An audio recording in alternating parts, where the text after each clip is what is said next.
switch on your cameras so that the session becomes more interactive. And secondly, if you face any questions, you are requested to type your questions into the question pane of the control panel, which will be discussed at the end. Now I would request to invite our guest speaker for the event, Ms. Saima Jamil. Ms. Saima Jamil is an officer of Delhi Judicial Services, batch of 2018.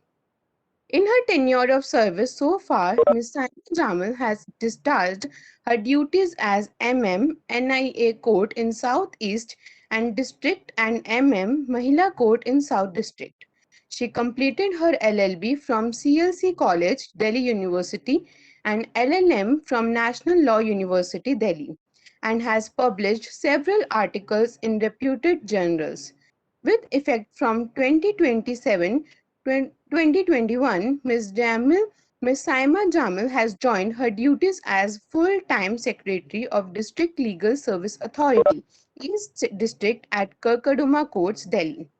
I would like to request ma'am to take up this virtuous stage and enlighten us with the topic Parents and Senior Citizens, Our Assets, show social and legal responsibility under Maintenance and Welfare of Parents and Senior Citizens Act 2007. Over to you, ma'am. Thank you so much for a lovely introduction, Manshika. Your name is Manshika, right? Yes. Yes, ma'am. Yes, can I request before I start the session, of you at least to switch on your cameras? Or is that too much to ask? Okay, am I clearly audible? Yes, ma'am. Yes, ma'am. You are clearly audible. Let's have a few ground rules. I understand that we are people, तो अगर सब लोग एक साथ अपना mic mute करेंगे, तो there might be a connectivity issue. So जब कोई मैं question पूछती हूँ जिसका answer yes या no में हो सकता है, I to give me a thumbs up or a thumbs down. Thumbs down for a no, thumbs up for a yes, to make it more interactive. And apart from that, of course, अगर कोई question जो yes या no में answer नहीं हो सकता है, जिसका ज़्यादा elaborate answer होगा, you can of course unmute yourself and speak. ठीक है? And the other ground rule, of course, is that I want the session to be a little interactive.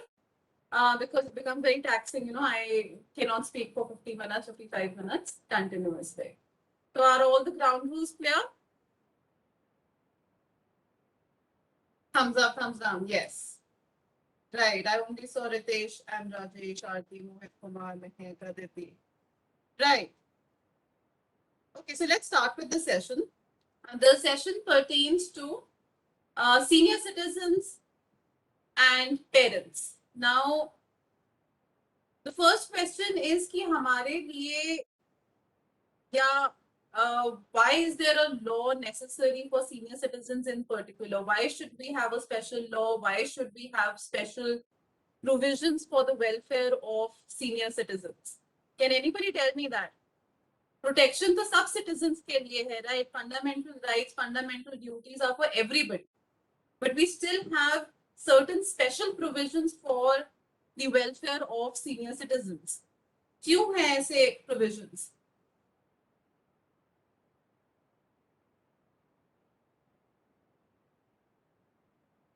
कोई मुझे बताना चाहेगा? Because of the age कि वो उस particular age पे किसी ना किसी के ऊपर dependent हो जाते हैं. Absolutely. Thank you, Athar.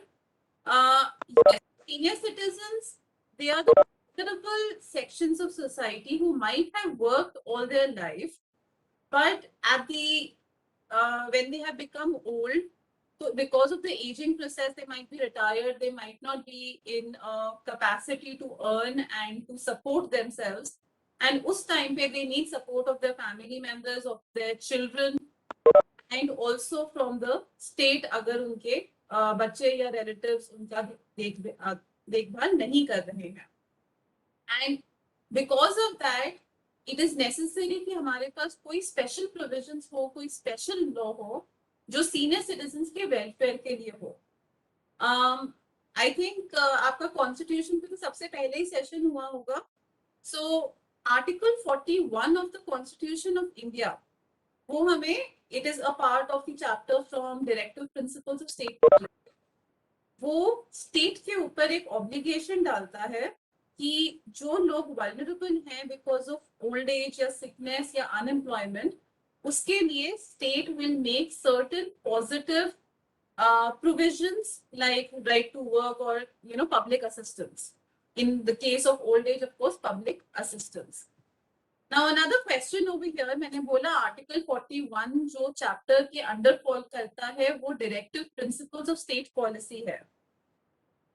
Directive principles of state policy and fundamental rights में क्या डिफरेंस है? Can anybody tell me what is the difference between fundamental rights जो हमारे मौलिक अधिकार हैं and directive principles of state policy?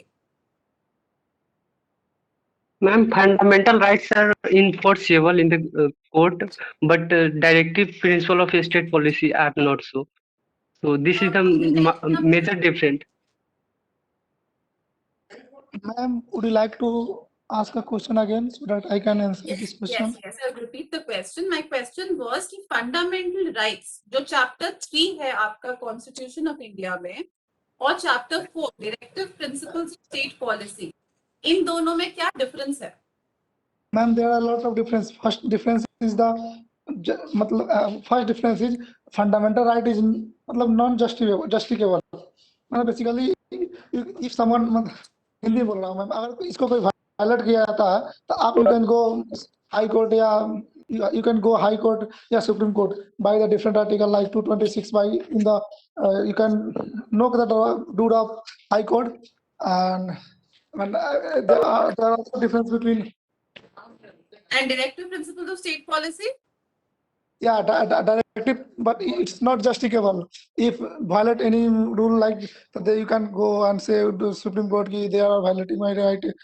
There is a one basic difference between it, and apart from it, and both are constitution mentioned in constitution, but one of fundamental right is mentioned in third part, another are mentioned part 4 of our constitution.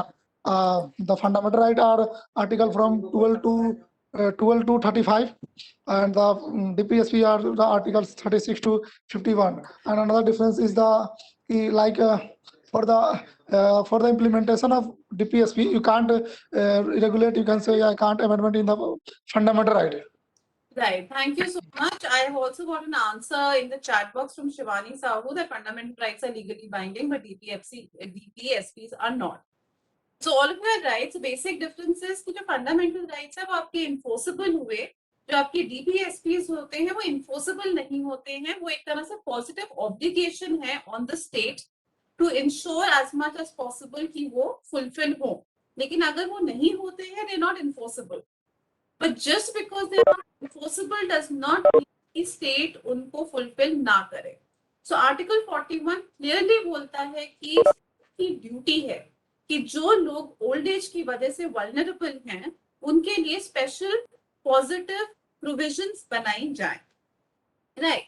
So senior citizens के लिए of course हमारे पास acts हैं, laws हैं. उन पे जाने से पहले आई विल टॉक अबाउट थोड़े से कि जब लोग सीनियर सिटीजन्स बनते हैं, सीनियर सिटीजन्स कौन लोग होते हैं? Generally speaking 60 plus people. And there are certain very senior citizens जो होते हैं 80 plus people. ये जो distinction है senior citizens and very senior citizens का, senior citizens again to repeat are between the age group of 60 to 79 and above 80 are the very senior citizens. जब senior citizens होते हैं there are certain concessions जो मिलते हैं, जैसे for example IT Act. जब आप IT for the purpose of income tax जो exemption होता है for people who are not senior citizens 2.5 lakh तक का exemption. जब कोई senior citizen होता है तो 3 लाख का exemption हो जाता है. The limit is increased to 3 lakhs. So there is a concession of 50,000. जब कोई very senior citizen होता है तो जो concession है वो 2.5 लाख हो जाता है. Their exemption limit is 5 lakhs. So that is one of the concessions that is given to senior citizens. Another concession जो difference है वो ये है कि जो super senior citizens होते हैं, जो very senior citizens हैं 80 plus के, they are exempted from e-filing. बाकी सबको e-filing compulsory है.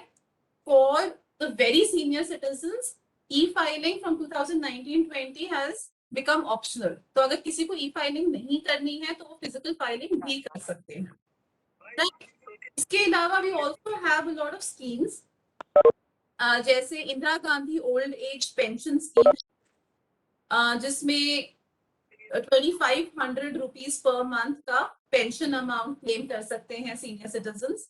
एंड जो बिलो पॉवर्टी लाइन के में फॉल करते हैं उनको 200 रुपीज पर month between 60 to 79 age group में मिलता है. If they are very senior citizens and 500 rupees पर month. So there are several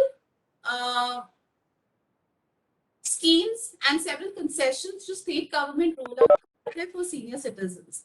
And ये जो schemes हैं, these are not charity. These are because there is an obligation on the state to protect these senior citizens because they are very well citizens and they are important people in society. Right. Moving on, we need to know कि किस तरह की abuse, किस तरह का neglect senior citizens के against हो सकता है. So one of course is physical abuse. Physical abuse is the most easily understood. कि आपने मार करी, किसी ने थप्पड़ मारा, आप physically उसको determine कर सकते हैं. तो एक सबसे easy जो abuse है वो of course physical abuse है. The second one which is not so tangible is psychological or emotional abuse. कोई मुझे example बता सकता है psychological emotional abuse का?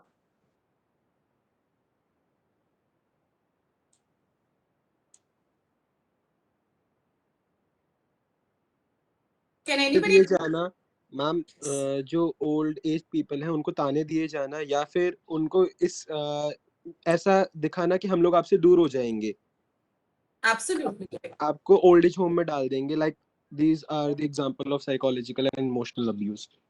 Absolutely right. Any other examples? You know, बात ना करना is also like an emotional abuse. Like completely ignoring a person, not acknowledging. All of these forms mental kind of abuse, जहाँ पे आप physically थप्पड़ नहीं मार रहे हैं, but they're equally disturbing and problematic for the senior citizen. There could also be financial abuse. जहाँ पर of course like we said कि as you know they might be retired and they might not be getting enough money, तो आप उनको financially help नहीं कर रहे हैं, आप उनको खाने के लिए पैसे नहीं दे रहे हैं, आप उनको normal उनके livelihood के लिए पैसे नहीं दे रहे हैं, that is financial abuse. Then there can be neglect. You know कि आपने उनको एक कमरे में बंद करके रखा है and you're not giving them food, you're not taking care of them at all, or you abandoned them. So that can also be an abuse. This kind of abuse comes from the family. The second kind of abuse could be कि अगर कोई senior citizen old age home में है, तो old age homes में भी abuses होते हैं, जहाँ पे you know the beauty is that आप उनको proper care देंगे, लेकिन homes में भी अगर proper care नहीं मिलती है, proper health checkups नहीं होते हैं, proper खाना नहीं दिया जाता है, recreational activities नहीं होती हैं, all of that would also come in abusive acts of the institution.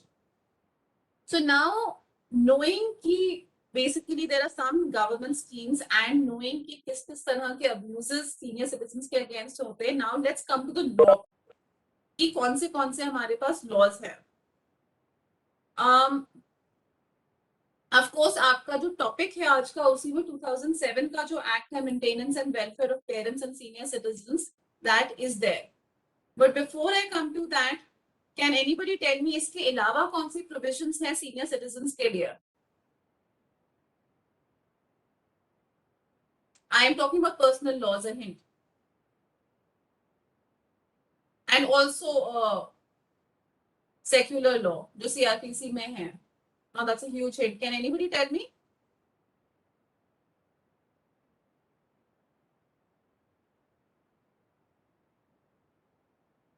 Okay, no problem. So in Hindu law, under Hindu Adoption and Maintenance Act, there is a section 20 which puts an obligation on the children to take care and to maintain their aged parents, right? ये जो obligation है वो सिर्फ बेटे के ऊपर है कि बेटी के ऊपर भी है? मैम दोनों केस में होगा, क्योंकि अगर अगर हम बात करें हिंदू सक्सेशन एक्ट 1957 को जो 56 का जो अमेंडमेंट किया गया है, जब उसे लीगल हायर के रूप में संपत्ति के रूप में दिया गया है, तो दोनों पे एप्लीकेबल होगा। राइट, दोनों के ऊपर एप्लीकेबल है, absolutely. Of course the example that you gave, of course, Hindu Succession Act में after the amendment of 2005, actually the female has gotten, the daughters have also gotten a co-custody right. But even otherwise, the logic of behind it is कि बेटा हो या बेटी हो, the duty towards the parents remains the same. Under Muslim law also, which is not codified, and we do not have a specific act which deals with maintenance as such, but even under Muslim law, both sons and daughters are obligated to maintain their parents. Now the question arises कि अगर 16 साल का बच्चा है and the parent is unable to maintain himself or herself, the father or mother, तो क्या 16 साल के बच्चे के ऊपर भी ड्यूटी है to maintain his parents? Yes, ma'am. Yes? Yes, because he is minor. Right. So you're saying कि नहीं ड्यूटी है because he's minor, or you were saying yes duty है because he's minor? Yes, ma'am duty है। Moral और ethical responsibility होगी, duties होगी उनपे। See, according to the law, of course, you cannot put an obligation on a minor because a minor would not be in a position to maintain himself. So how can you also say कि parent के लिए भी the child should be responsible? This obligation, of course, is when the child is able to maintain himself or herself, not when the child himself is unable to maintain, right? So you need to take care of that. Apart from that, we also have section 125 of CRPC, which is applicable to all religions because obviously it is secular law. उसमें से एक provision generally speaking 125 की जो courts में जाती है वो wife file करती है against the husband, but the provision is also for maintenance to be provided to the parents. So the parents can also file an application under section 125 to the family court कि उनके बच्चे उनको neglect कर रहे हैं या they are refusing to take care of them and therefore they need money for their survival, for their maintenance. तो 125 का option भी आ गया. So even before 2007, there was a provision, there were provisions in fact for the maintenance of parents under 125 CRPC, under the personal laws of the different religions.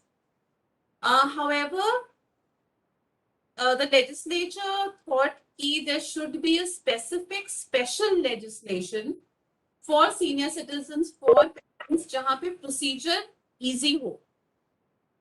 जब 125 CrPC की application लगती है या section 20 Hindu adoption and maintenance act का petition file होता है, इन सब cases में कोर्ट पे केस जाता है एंड प्रॉपर हियरिंग के बाद ऑफ कोर्स रिलीफ मिलता है. So to make a way for the senior citizens to obtain maintenance in a simpler fashion, the 2007 Act came where the entire act only focuses on the welfare of the senior citizens and also makes sure कि जो procedure हो वो आसान हो, approachable हो और लोगों को ये ना लगे कि उनको कोर्ट के बहुत चक्कर काटने पड़ेंगे. So जो Maintenance and Welfare of Parents and Senior Citizens Act है, इसकी जो एप्लीकेशन फाइल होगी वो एडीएम के पास होती है, एडिशनल डिस्ट्रिक्ट मजिस्ट्रेट के पास, not in the court, right? And जो इसका पूरा प्रोसीजर है that is simpler. So far any questions?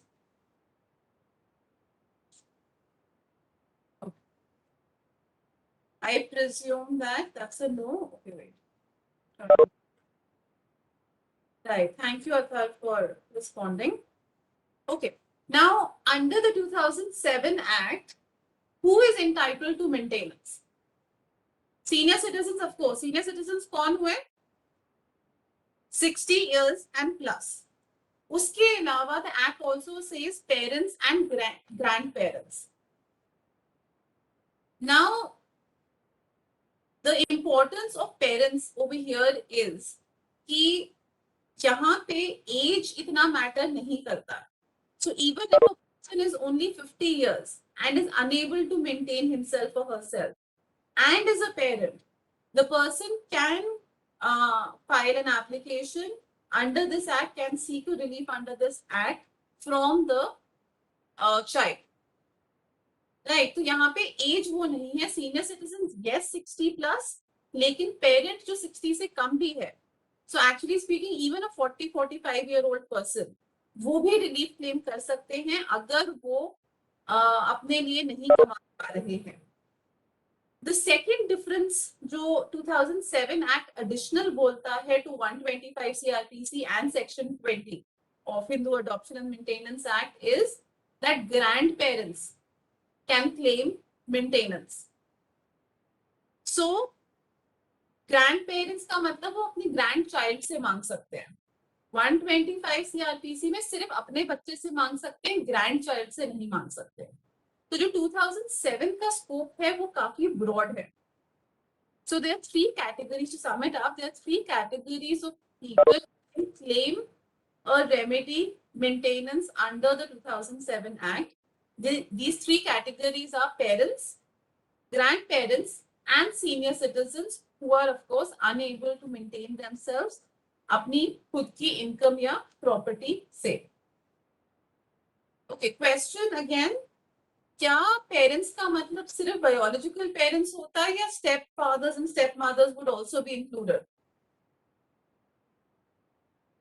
Well, I think included. भी रिलेशन है लॉ में. Right. Absolutely right. They would also be included. Right. What about a senior citizen who does not have a child? क्या उसके पास भी remedy है maintenance मांगने की इस एक्ट में? What do you think, logically speaking? I don't expect कि आप लोगों ने एक्ट पढ़ा होगा, of course. May be Yes, ma'am.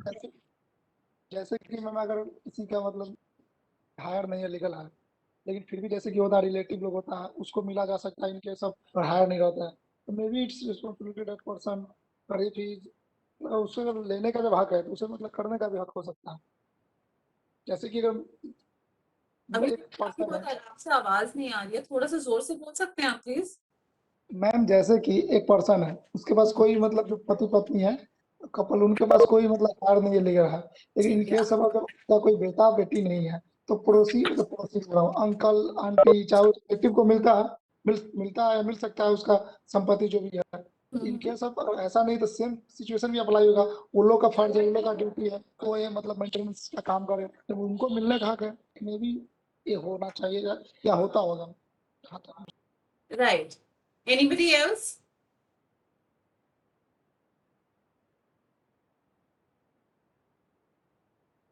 Okay, let's take a vote.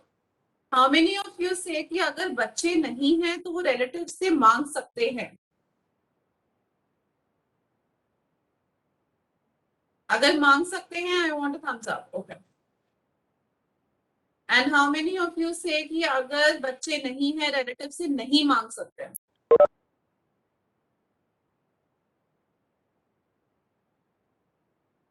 Okay. From the confusing thumbs up actually that I see, most people say कि relative से मांग सकते हैं, and that is the correct answer कि आप relative से भी मांग सकते हो, लेकिन there are certain conditions which have to be fulfilled. Of course, the relative cannot be a minor. That's one.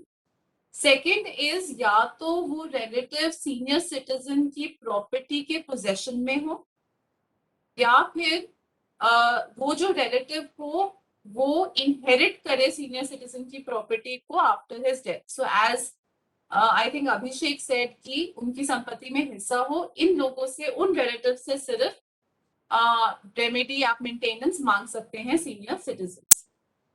Right, not anybody else, of course. दूर के रिश्तेदार या मतलब जिनसे आप इनहेरिट नहीं करेंगे उनसे नहीं मांग सकते. These two conditions have to be fulfilled.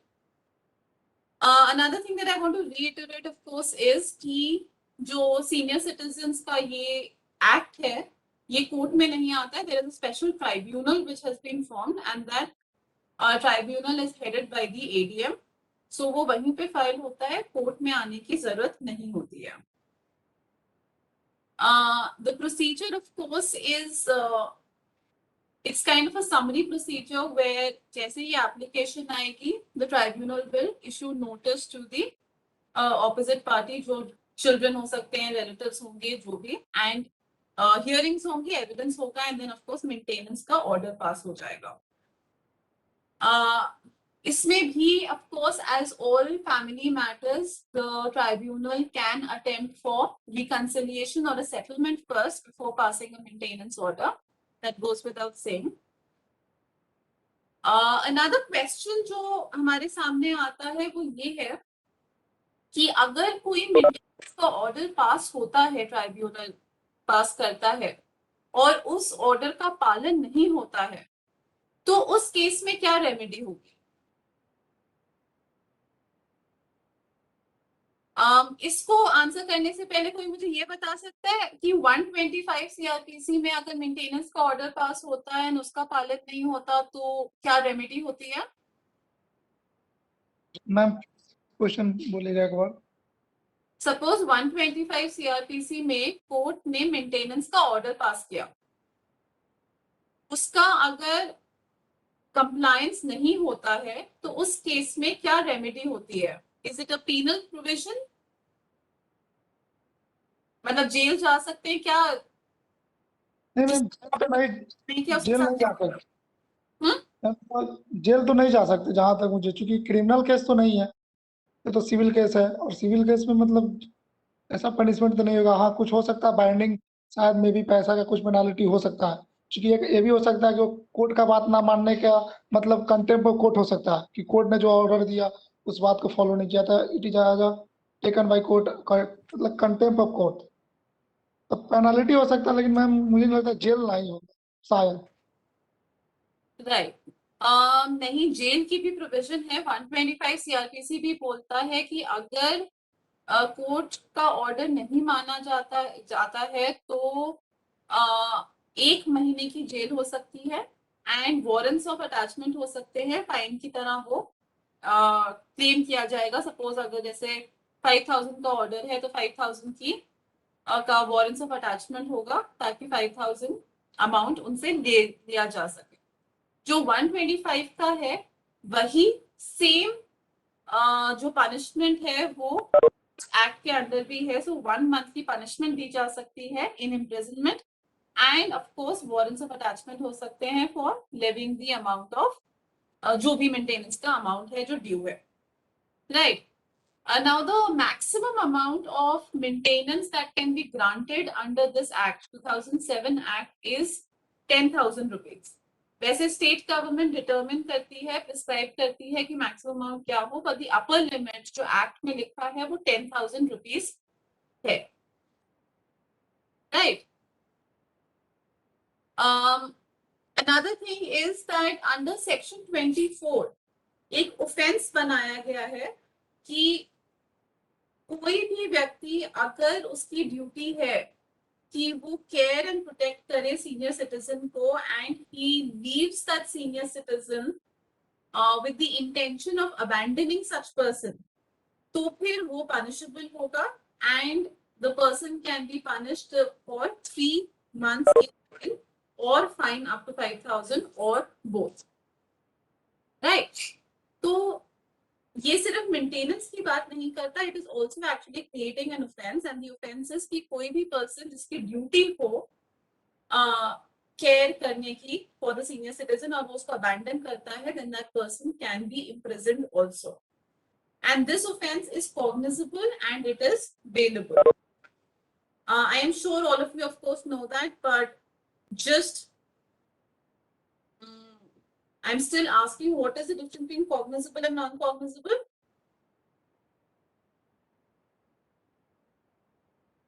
Cognizable and non cognizable में क्या डिफरेंस होता है?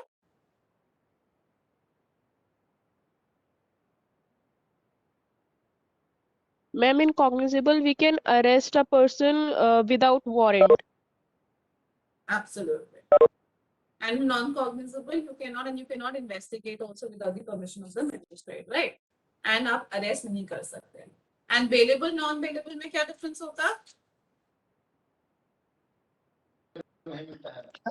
मैम बेलेबल में बेल मिल जाती है, नॉन बेलेबल में नहीं मिलती। Bailable में bail as a matter of right होता है, the court cannot refuse if he is willing to furnish a bail. Non-bailable में आपको bail application लगानी पड़ेगी and it's the discretion of the court, of course, for 7 years above, below 7 years, that's like a different thing altogether. But non-bailable means the discretion of the court, and on the basis of facts and circumstances, the person will get bail or not.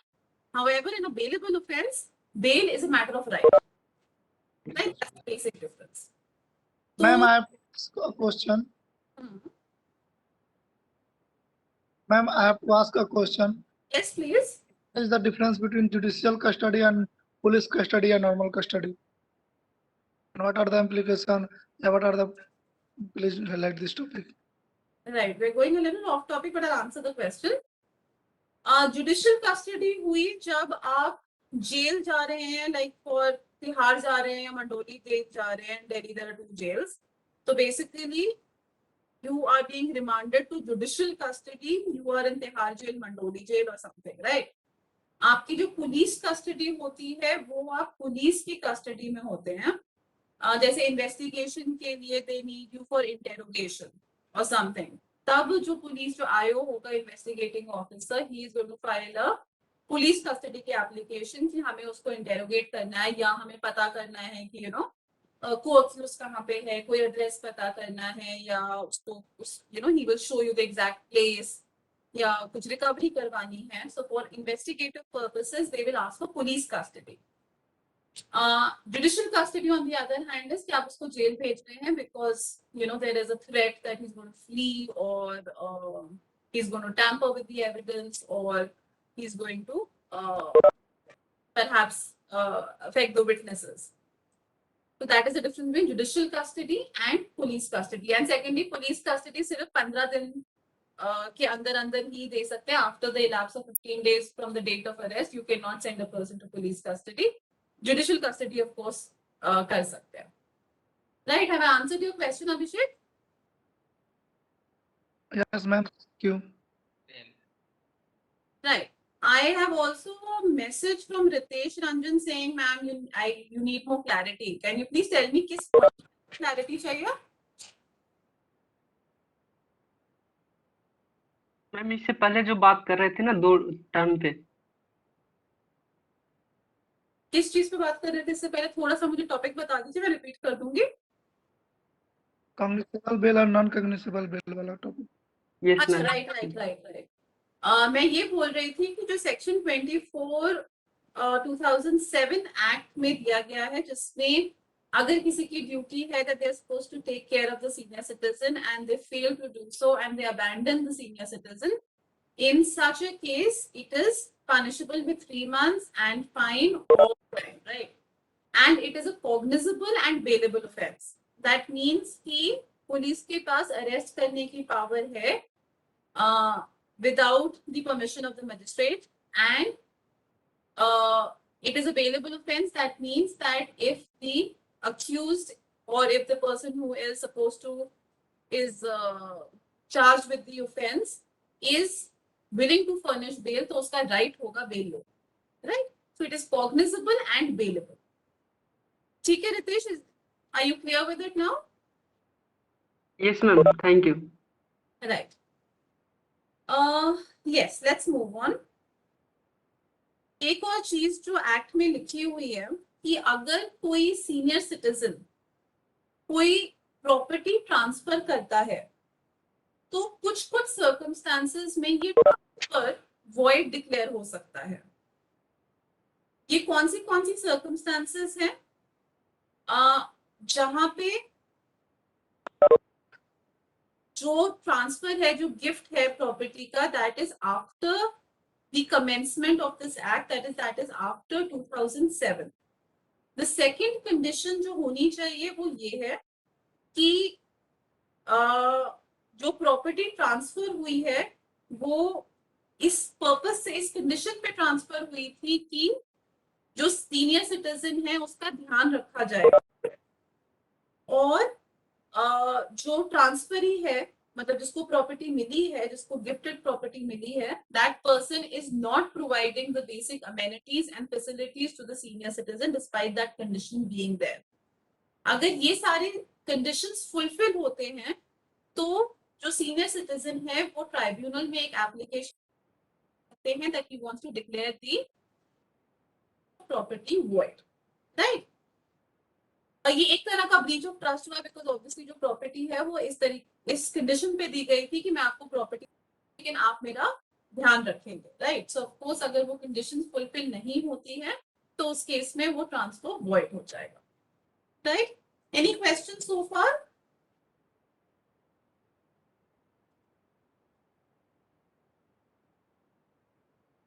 Okay, right. Next, I think I've covered 2007 Act.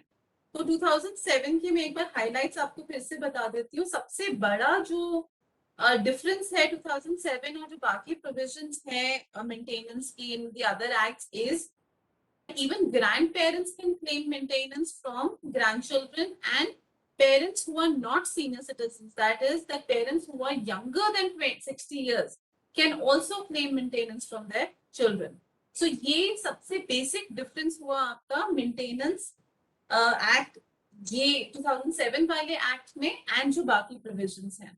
And of course the biggest second difference is that ये आपका court में नहीं चलता है, this is before a tribunal, ADM के पास चलता है, right? So these are the two basic differences between this particular act and the other maintenance provisions that we had prior to this, that is 125 CRPC and within the personal laws. So this is about the maintenance of senior citizens. The other thing जो कई लोगों को नहीं पता होता है, आप लोगों ने डोमेस्टिक वायलेंस एक्ट पढ़ा है?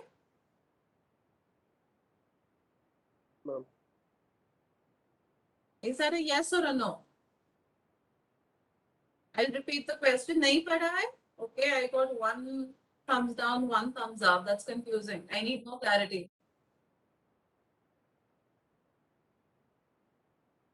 Okay, I will presume कि maximum लोगों ने नहीं पढ़ा, अगर पढ़ा भी है then it is going to be a revision. जो डोमेस्टिक वायलेंस एक्ट है, जनरली स्पीकिंग जब आप कोर्ट्स पे भी जाते हैं या आप जनरली जब आप घरेलू हिंसा की बात करते हैं, जो दिमाग में आता है वो ये आता है कि वाइफ फाइल करेगी अपने हस्बैंड के अगेंस्ट या वाइफ फाइल करेगी अपने इन लॉज के अगेंस्ट। लेकिन अगर आप डोमेस्टिक वायलेंस एक्ट पढ़ें और अगर आप उसके ऑब्जेक्ट्स पे जाएं तो domestic violence act is not so narrow in scope. वो सिर्फ वाइफ्स या डॉटर इन लॉज के लिए नहीं है।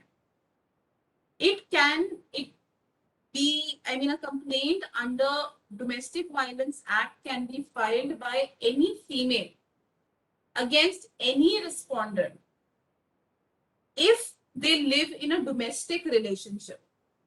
Domestic relationship का क्या मतलब होता है? जहां पे वो एक शेयर्ड हाउसहोल्ड में रह रहे हैं। शेयर्ड हाउसहोल्ड आप कैसे डिसाइड करते हैं? जनरली स्पीकिंग जो हम रूल है जो फॉलो करते हैं वो ये फॉलो करते हैं कि इट्स अ शेयर्ड हाउसहोल्ड अगर किचन शेयर हो रहा है। It is not a hard and fast rule, we can not have a straight jacket formula, लेकिन जनरली स्पीकिंग हम बोलते हैं कि जहां पे किचन शेयर हो रहा है that is a shared household.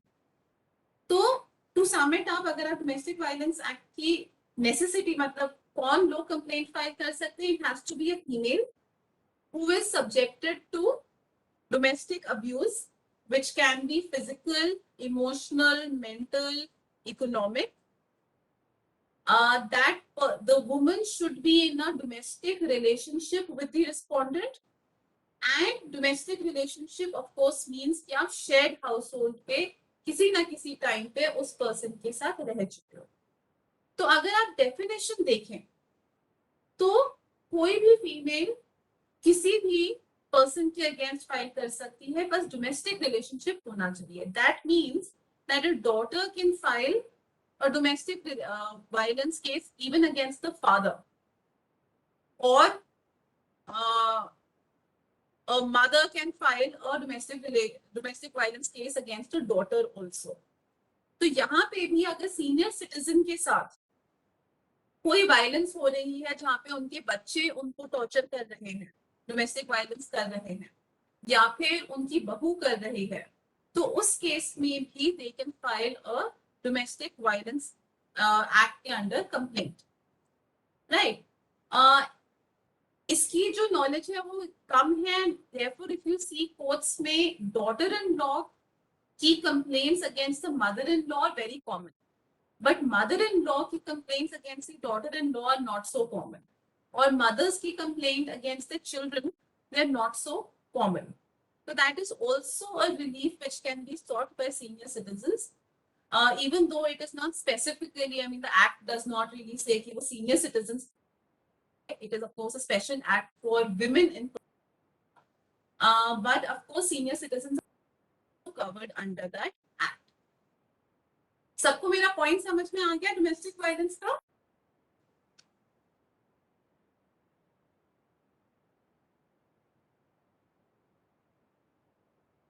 Okay. Any questions?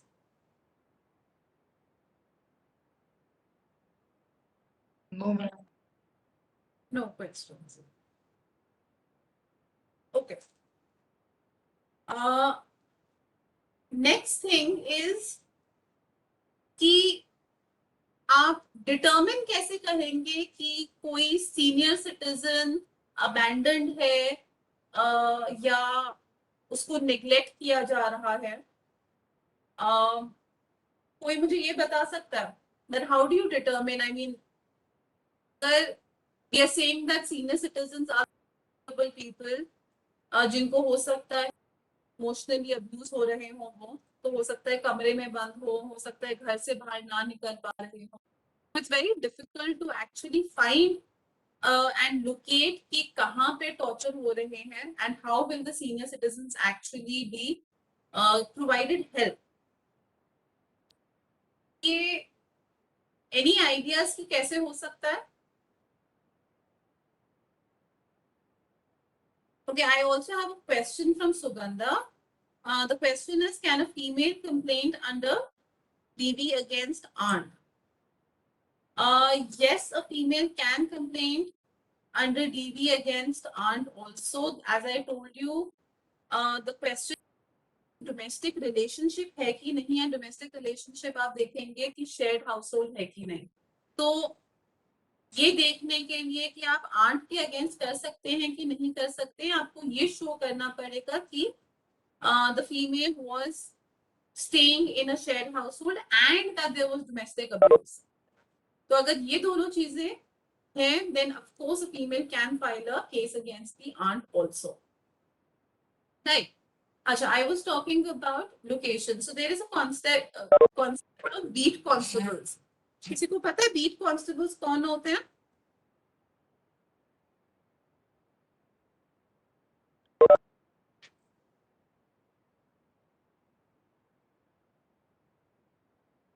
नहीं पता. At least one person says कि नहीं पता है, the others are. So beat constables, generally constables, head constables जो होते हैं, एक पर्टिकुलर एरिया जैसे डिमार्केट होते हैं, beat constables are allocated to that area, and their job basically is to have all the knowledge about that particular area. So you know, they would know कि कोई illegal activity हो रही है, कहीं gambling हो रही है. So basically, you know, they're supposed to mingle with the people, gain their trust or whatever, and they are like in normal clothes, they will not be wearing their vardi, and they would try to interact with people, and interaction से उनको समझ में आएगा कि कहाँ पे क्या चीज हो रही है. And so basically, you know, in a way they are like spies, and तभी the police people will come to know कि कहाँ पे कुछ गड़बड़ हो रही है. So even with respect to senior citizens, beat constables can be a good tool to actually find out कि किसी घर में अगर किसी के साथ somebody is being detained or is not being allowed to move, या अगर कोई violence हो रही है किसी के साथ, so they can be a means to locate such people and to extend help to them. So that is another concept that I just wanted to flag.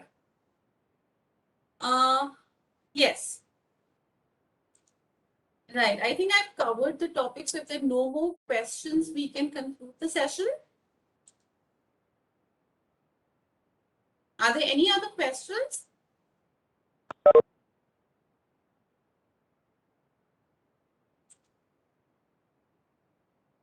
Right. I think I made it very confusing by saying thumbs up, thumbs down.